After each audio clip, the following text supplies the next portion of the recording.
Hello, and welcome to Popcorn News. Something to watch while you eat popcorn. Do not try to comprehend it all. Nay, just eat the popcorn. It has been a strange day.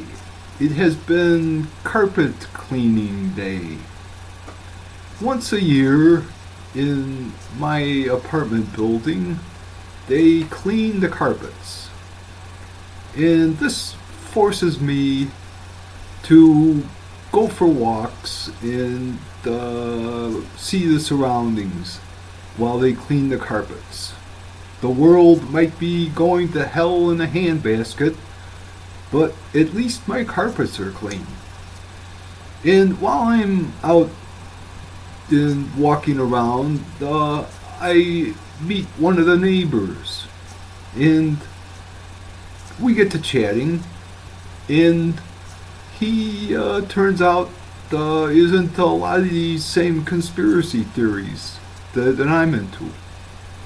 And anyway, he says July 8th, 2016 is the big day. He mentioned a website, as I recall, is prepareforchange.net. Here is a short excerpt from one of their videos.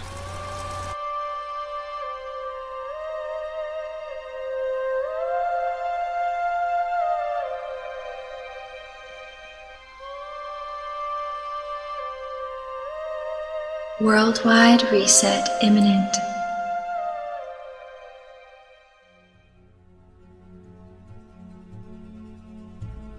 A vast plan has been organized for many years to trigger a huge positive change on this planet. This will be the implementation of fair legal justice to put an end to the abuse of this planet's populations and ecosystems. The reason we have known about this in advance is because information has been released by insiders to help us prepare. So, this neighbor says, July 8th, prepare for change, July 8th, it's all coming down. And I don't know, we've heard these things constantly, that, it's gonna happen. The FEMA came. Your DNA is altered. You're not even a human anymore. But don't worry, you've got rights. You've got a spokesman. And then if we're against stopping the genetic mutations, again, we'll be racist. Yeah, you'll be in a FEMA camp and you'll be, under control over there. And it's going to happen then, and it's going to happen soon. And it never happens. But who knows, maybe this time it will happen. But anyway, so they're cleaning my carpets, and so I am walking around, and I go to the library, and I come across this book, Solving the Communion Enigma by Whitley Streiber. And I've been getting into a lot of these questions about UFOs and all ever since the strange case of Kyle Odom.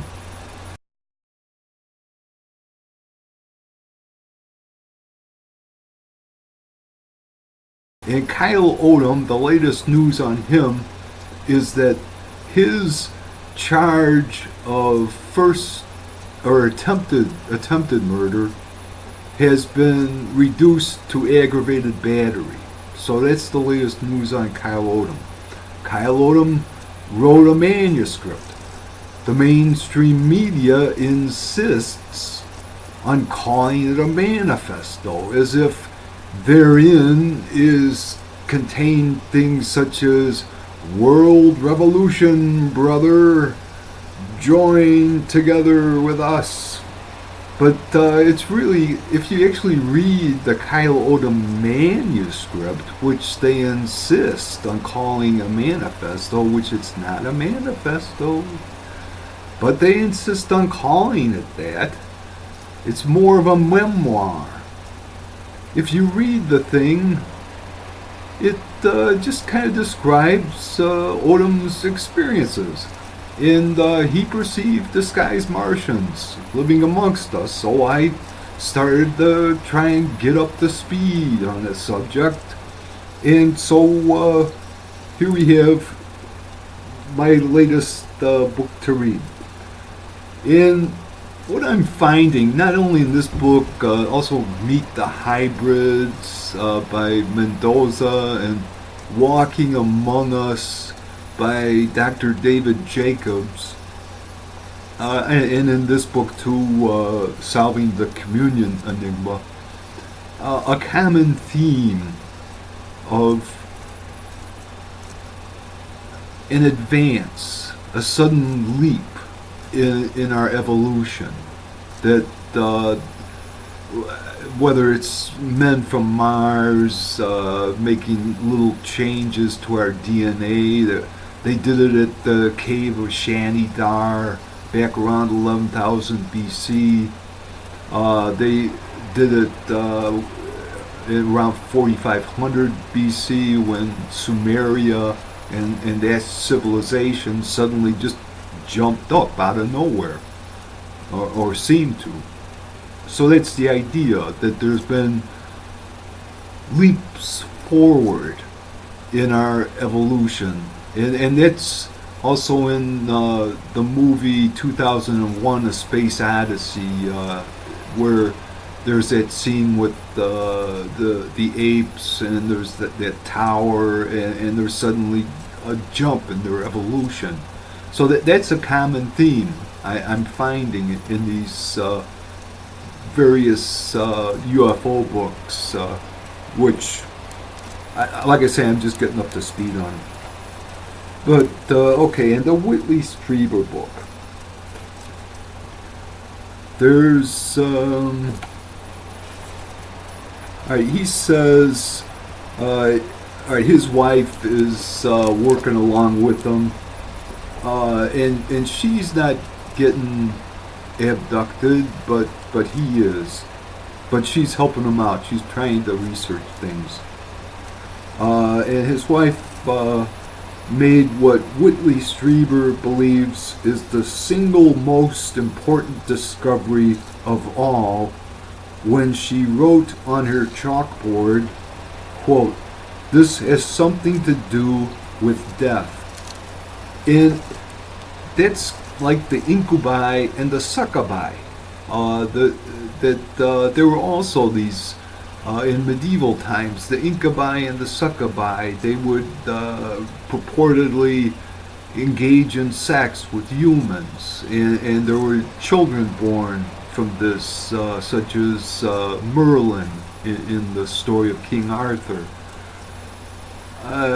There's